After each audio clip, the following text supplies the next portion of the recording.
वालेकुम मेरे अजीज़ हमवतनों। First of all I hope and pray कि आप सब लोग खैरियत से होंगे और पाकिस्तान में आपका टाइम बहुत अच्छा गुज़र रहा होगा। इससे पहले कि जी मैं अपना वीलॉग स्टार्ट करूँ, मेरी आपसे रिक्वेस्ट होगी कि आप हमारे चैनल को लाइक, कमेंट, शेयर और सब्सक्राइब ज़रूर कर दिया करें।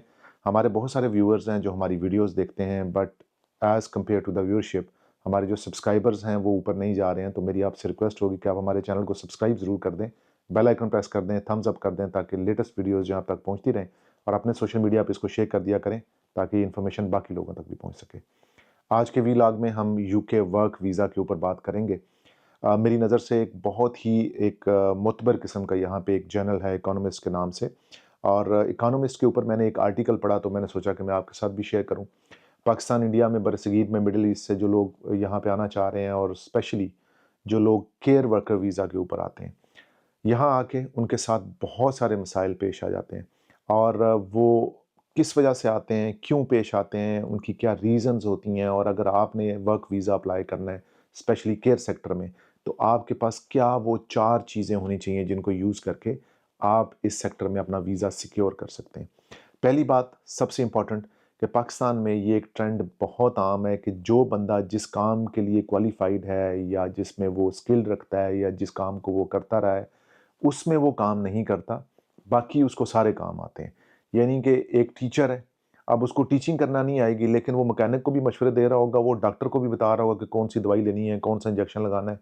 और एक इंजीनियर है तो उसको इंजीनियरिंग नहीं आती होगी, बट वो जो टेक्नोलॉजी वाले, आईटी वाले को बता रहा होगा कि आईटी का काम ऐसे होता है। और रोड पे जो सड़क बन रही है, वो सिविल इंजीनियर को बता रहा होगा कि ये रोड ऐसे बननी है। तो पाकिस्तान में एक ट्रेंड है कि जिसका जो काम है, उसको वो नहीं आता, उसके अलावा उसको पूरी दुनिया के काम आते हैं। तो जब ये ट्रेंड लेके लोग वर्क वीज़ा ले लेते हैं ना, कि उनको केरियर का, वर्कर का, मेडिकल की फील्ड का कोई अंदाज़ा नहीं होता और वो वीज़ा लेके यहाँ पहुँच जाते हैं, तो फिर उनके बाद जो उनकी ज़िंदगी है ना, वो मुश्किल हो जाती है। तो यहाँ पे जो केयर सेक्टर है, इसको आप 2 हिस्सों में तक़सीम कर सकते हैं। एक केयर सेक्टर वो है कि जो प्योरली गवर्नमेंट चलाती है, जिसमें हॉस्पिटल्स हैं, फार्मेसीज़ हैं, नर्सरीज़ हैं। और एक वो पोर्शन है कि जो सिविल जो लोग हैं या सिविल ऑर्गेनाइज़ेशंस हैं, वो चलाती हैं। जो लोग पाकिस्तान से आ जाते हैं और वो ऐसे किसी केयर होम के साथ अटैच हो जाते हैं और वहाँ पे जॉब शुरू कर देते हैं, और जॉब उनको इसलिए नहीं मिलती है कि वो ना तो इस चीज़ के क्वालिफ़ाइड होते हैं, ना ही नर्सिंग में या मेडिकल की फ़ील्ड में उनका कोई एक्सपीरियंस होता है, ना ही उन्होंने पहले कभी ज़िंदगी में ये जॉब की होती है, और ना ही उनको कुछ अता पता होता है। तो मैं आपको आज जो 4 चीज़ें बताऊँगा, एज़ पर इकोनॉमिस्ट वेबसाइट, आप अगर केयर वर्कर के वीज़ा में आना चाह रहे हैं या आपका ये दिल है कि आप केयर वर्कर का वीज़ा ले लें, तो उसके लिए जो 4 इंपॉर्टेंट चीज़ें हैं, जो हर सूरत में आपने क्वालिफ़ाई करनी है, अगर आप इन 4 चीज़ों पे पूरा नहीं उतरते हैं, तो आप किसी भी सूरत में ये वीज़ा ना लें।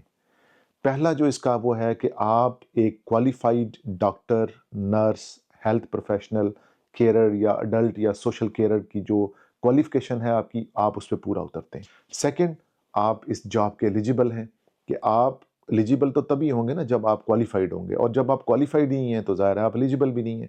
थर्ड जो चीज़ इन्होंने यहाँ पे लिखी हुई है कि यूके का जो हेल्थ केयर सिस्टम है, वो आपको ये जॉब ऑफ़र भी कर रहा हो। कोई भी ऐसा केयर होम के ऐसा नहीं होता कि किसी भी केयर होम के आपको वीज़ा लेके आ जाएँ। वो केयर होम होम ऑफ़िस के साथ रजिस्टर्ड होगा, और होम ऑफ़िस के अप्रूवल के बाद ही वो आपको वीज़ा इश्यू कर सकता है। तो जब आपको कोई वीज़ा ऑफ़र करता है, तो आप उसकी कंपनी का बैक ट्रैक ज़रूर चेक कर लें कि भई ये कंपनी एग्ज़िस्ट भी करती है, नहीं करती है, कितने अरसे से काम कर रही है, कब तक इन्होंने टैक्स फ़ाइल किया हुआ है, कन्फर्मेशन की है, नहीं की है। और अगर कोई कंपनी 3, 4 साल, 5 साल पुरानी है और वो रेगुलरली अपनी टैक्स फ़ाइल कर रही है, कन्फर्मेशन कर रही है, उनका जो कंपनी हाउस के ऊपर डाटा है वो रेगुलर मेंटेन हो रहा है, तो इसका मतलब है कि ये ऑथेंटिक कंपनी है। लेकिन अगर कोई कंपनी 2, 3, 4 साल या उससे कम है, टैक्स के अंदर इश्यूज़ आए हुए हैं, रेगुलरली वो फाइल नहीं कर पा रहे हैं, या उनके कोई स्ट्राइक आई हुई है या कुछ भी ऐसी चीज़ है, तो आप समझ जाएँ कि ये कंपनी अच्छी नहीं है। लास्ट और मोस्ट इम्पॉर्टेंट चीज़, कि जो यूके गवर्नमेंट के पे स्केल्स हैं, अगर यूके गवर्नमेंट ने ये पे स्केल रखा हुआ है कि आपको 28,000 पाउंड पर ईयर आपको उन्होंने पे करना है, तो क्या वो कंपनी आपको उसके मुताबिक पे दे पाएगी या देगी या नहीं देगी? अगर ये 4 चीज़ें आप पूरी कर लेते हैं और उसके बाद आप केयर वर्कर के वीज़े पे आते हैं, तो यहाँ पे आप बहुत अच्छी लाइफ़ एन्जॉय कर सकते हैं। लेकिन अगर इसमें से एक भी चीज़ मिसिंग है और आप उस पे पूरा नहीं आते हैं, और उसके बावजूद आपने केयर वर्कर का वीज़ा ले लिया है, तो यकीन करें कि यहाँ पे आपकी ज़िंदगी आसान नहीं होगी। मेरा ख़्याल है कि आज के व्लॉग में आपको काफ़ी चीज़ें समझ आ गई होंगी। यही हमारा आज का एक टॉपिक था और मेरी कोशिश थी कि मैं आपको मज़ीद गाइड पर करवाऊँ कि अगर आपने के का वीज़ा लेना है, तो आपने किन चीज़ों के ऊपर फ़ोर्स करना है, किन चीज़ों को आपने ध्यान में रखना है और उसके बगैर आपने यहाँ वीज़ा लेके नहीं आना। हमारे चैनल को लाइक, कमेंट, शेयर और सब्सक्राइब करना मत भूलिएगा। मुझे नेक्स्ट व्लॉग तक इजाज़त दें। Take care of yourself.